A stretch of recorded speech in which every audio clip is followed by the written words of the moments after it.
Hey Psych2Goers, welcome back to our channel. Supporters like you help us in our goal to spread awareness about mental health and psychology. You help us make psychology and mental health more accessible to everyone, so thank you for your support. Now, on to the video. At times, we can often forget to give our mental health the attention it deserves. Some of our actions may be too mentally draining, such as holding on to toxic relationships or pushing ourselves too hard with school or work. It can be a good idea to step back and take a look at our behaviors and habits and ask ourselves the question, do I possess healthy habits or negative ones? I'm sure we all have negative habits, but now it's time to start incorporating some mentally beneficial behaviors into our routines in hopes we can develop a new habit, a good one this time. Here are healthy habits that boost your emotional well-being. Number 1, perfecting your posture. Did you know that having an upright posture is not only seen as generally more attractive, but has emotionally positive effects as well? According to a study in the Journal of Behavior Therapy and Experimental Psychiatry, upright posture can have a positive effect and reduce fatigue. Are you slouching while you're watching this video? It's time to sit up straight. The preliminary study's conclusions suggested that adopting an upright posture may increase positive effect, reduce fatigue, and decrease self-focus in people with mild to moderate depression. Number 2, learn to acknowledge what you're feeling. While it may seem convenient at the time to go ahead and ignore that sadness or anger inside of you, according to you, you have work to do. But in the long run, suppressing your emotions can actually do more harm than good. Just because you consciously suppress your emotions does not mean they go away. Instead, they build up. You should instead express emotions such as sadness, anger, or anxiety to someone you trust. Just imagine what could happen if you don't allow yourself to release an emotion like anger, and instead let it build up. Okay, so let's use anger for an example.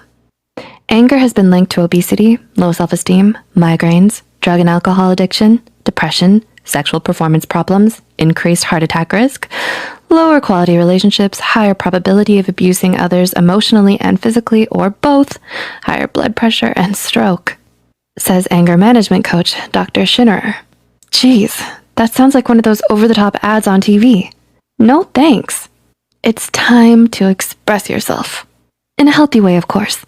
Anger can also lead to insomnia, anxiety, self-esteem issues, and mental or brain fog, to name a few more. And this is just anger.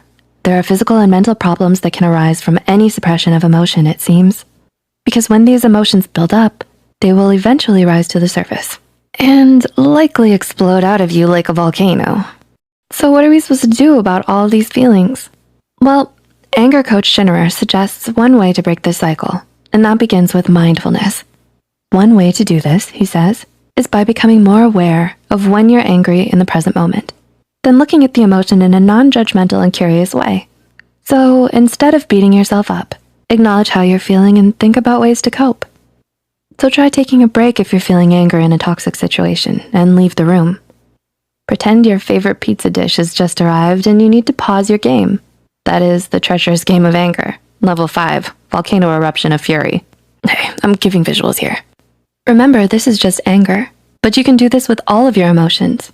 We can't always control what we feel, but we can control what actions we take once we're triggered. Feel your emotion at the moment. Acknowledge it. Express it in a calm way. Then let the emotion flow out of you, like an ocean breeze in the midsummer air. Yep, visuals help release your emotions in a healthy way, a cathartic way. Number 3, get enough sleep. It's time you got your daily Z's, or should I say, nightly Z's. It's time you got your nightly Z's, my fellow Psych2Goers. I know you've been slacking. What time are you watching this video? 10 a.m., 2 p.m.? Don't say 3 a.m. Don't say 3 a.m. It's 3 a.m., isn't it? The truth of it all is sleep is vital to your mental health and emotional well-being. Sleep helps repair and renew all of the cells in our bodies. Every time we lay down on that pillow and go to our blissful dreams, we wash away any toxins that can build up throughout our day. With enough sleep, we can have quicker reflexes, more mental clarity, and simply feel better. So if you're watching this way past your bedtime, it's time to sleep after this video. Number 4, exercise regularly. Life can get hectic and busy, but that doesn't mean we should neglect our health. The benefits of exercise can start to present themselves if we fit in enough regular exercise each month. Our bodies release specific endorphins that relieve stress and boost our mood when we exercise. So it can be a valuable tool when you're feeling anxious or depressed. I know, it can feel difficult to even get out of bed when we're feeling sad or anxious about our day. But if you can find the will to push yourself, even literally just out of bed, that's a great step forward towards feeling better. Next is pushing yourself onto that workout bike of yours downstairs, or your yoga mat. Number 5, make socialization part of your routine. When we're distracted or busy, we can forget to socialize with the ones we love. Whether we have friends or not, it's best to get out there and practice a bit of socialization. According to the National Institute of Health, social connections might help protect health and lengthen life. Scientists are finding that our links to others can have powerful effects on our health, both emotionally and physically. So maybe volunteer at an organization you're passionate about. Call up your mom or long-lost friend. Join a community with individuals like you. You can even leave a comment below and socialize with fellow Psych2Goers. We're here to listen. Whatever you do, it's best to open up and express how you feel to someone, Psych2Goers included. Number 6, think before you act. Oh boy, how many of us have jumped up and blurted out the first thing we think of in excitement? Like that time my friend was telling me about the loss of her goldfish crackers and I blurted out, "Crackers? The cheesy one?" Just me? Yeah, she didn't have any crackers. I mean, not the snack at least. Let's not get them confused again. The thing is, we can act before we think. When we first need to calm down our strong emotions before taking action. Sometimes before even processing a request or comment, we fill in the blank with what we think someone else means. In my case, I thought she said, "We got some goldfish crackers." But what she really said was, "The funeral preparations for my goldfish crackers has already begun." But often people can interpret something said with normalcy as something cruel intended due to our own negative feelings. So it's best to think and process what's really being said before you act. Number 7, be present in the moment. This behavior isn't always the easiest to turn habitual. We can often ruminate on our worries throughout the day. These worries can create anxiety and pile up. Instead, try focusing on one task at a time. If you find yourself struggling, try noticing the physical sensations around you, what you're smelling, tasting, hearing. This will help ground you back to reality and calm you down. Number 8, take a break and practice self-care. Congratulations! Watching this video is a part of practicing some self-care and relaxation. The calmness of learning habits to boost your emotional well-being. Are you feeling it now? It's important to take a break when life gets too busy or challenging and do something we love. If that's simply watching a few YouTube videos in quiet solitude, go right ahead. If it's taking a relaxing, warm bubble bath, get the water running because it's time for some you time. If you still feel like your days are too busy, you can simply try taking a moment to do some deep breathing and lower your heart rate. Deep breath in, deep breath out. Number 9, don't make social media a habit.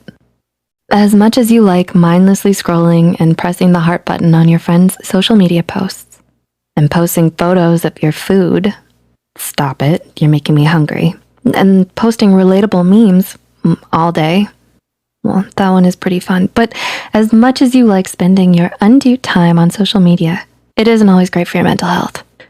I mean, think about it. You're hunched over and cramped, staring at a little tiny screen. Straight posture, everyone. Straight posture.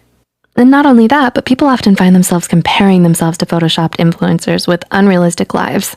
Plus, too much of one thing can tend to be bad, and unproductive in this case. So it's best to not make social media a habit. Use it sparingly to post and browse memes every now and then. And I suppose with the memes, a good laugh never hurt anybody. Uh-oh. Old habits die hard. Number 10, eat healthy. I know, I can't help it either sometimes. Sometimes I simply want a snack on, well, don't mention crackers.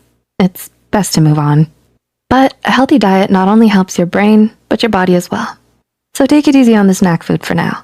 And instead, recognize those delicious leafy greens and bright-colored fruits will only add to your good mood. You can start by trying to include foods rich in omega-3 polyunsaturated fatty acids. Research has shown that these nutrients restore structural integrity to the brain cells necessary for cognitive function. And it can boost your mood. These nutrients are commonly found in nuts, flaxseed, and fish. Uh-oh, did somebody say fish? Do you mean goldfish? Speaking of fish, I'll be right back. We've made this video to help you recognize 6 habits that may destroy your emotional well-being. Number 1, suppressing your emotions, especially anger. Do you push away your feelings in hopes that they'd eventually go away? While it may seem convenient at the time to ignore that sadness or anger inside of you, suppressing your emotions can actually do more harm than good in the long run. According to the anger management coach, Dr. Schinnerer, anger has been linked to low self-esteem, depression, obesity, high blood pressure, and more. So the emotions you refuse to acknowledge and confront may later manifest itself into worsening physical and mental problems. Number 2, letting the stress get to you and letting it pile up. What do you do when you are stressed? Similar to suppressing your emotions, stress can find a way to get to you. Letting your stress levels get out of control by not expressing it or by overanalyzing your situation can be an unhealthy habit. When stressed, your brain releases a hormone called cortisol. And when this hormone is produced in large amounts, it can prevent the brain from functioning as it should. Constant, high levels of stress also increase your likelihood of getting sick. Number 3, negative thoughts and feelings that you failed constantly. Have you found yourself thinking that you're a failure or that you're not good enough to achieve your goals? Constantly having these negative thoughts plague your mind can become very harmful to your self-esteem and emotional well-being. You may find yourself unmotivated to set any goals or to attempt to complete any task because you've started to fear that you're not good enough. So it's important to recognize when you're having these negative thoughts and to consider talking to a mental health professional if it gets worse. Number 4, being on social media all the time. How much time do you spend on social media? Do you find yourself mindlessly scrolling and pressing the heart button a lot? Spending an excessive amount of time on social media isn't always great for your mental health. Firstly, it can affect your posture, since people tend to hunch over their phones most of the time. Are you slouching right now? Straighten up.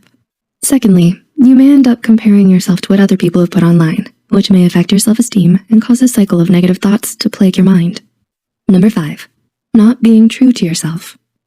Have you ever agreed to something you didn't want to, simply because you thought that's what your friends wanted you to do? Are you living your life for yourself or for others? Maybe you want to avoid conflict or to please the people in your life, but by constantly doing what others tell you to do, you may end up suppressing your own needs and wants, which can be devastating to your emotional well-being in the long run. And number 6, bad posture. Do you tend to hunch over your desk when you're working or when you're scrolling on your social media newsfeed?